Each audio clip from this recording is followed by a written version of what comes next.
Si vous êtes en vacances dans la région, voici maintenant une idée de sortie culturelle dans le Loir-et-Cher. Le sculpteur Jean-Paul Moscovino, qui vit près de Pithiviers, expose une trentaine de ses œuvres au musée de Vendôme, des sculptures monochromes que nous font découvrir Marine Randonnier et Sana Asnaoui. En fait, dans cet environnement-là, il est particulièrement agréable parce qu'on a une lumière assez douce.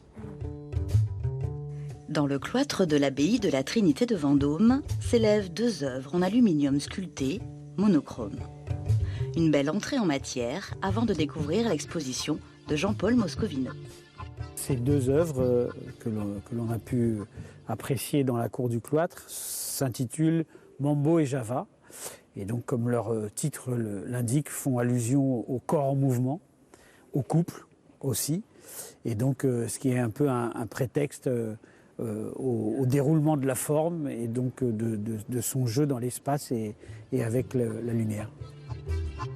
Philippe Berthommier, professeur d'art plastique et médiateur culturel, connaît l'artiste depuis 20 ans. Il a co-installé cette exposition au musée de Vendôme. Il est littéralement tombé amoureux des œuvres de Jean-Paul Moscovino et de sa vision épurée du corps.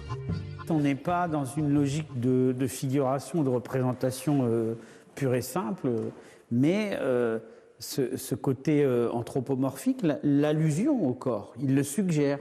Il n'est pas dans l'anecdote, en fait, mais c'est une sorte de prétexte à l'articulation des formes, au jeu de la matière, de la couleur et de la lumière. Toutes ces sculptures de métal sont élaborées à partir d'une seule feuille de couleur et c'est ce matériau que l'artiste découpe, courbe, plie et déplie pour une aventure entre forme et contre-forme.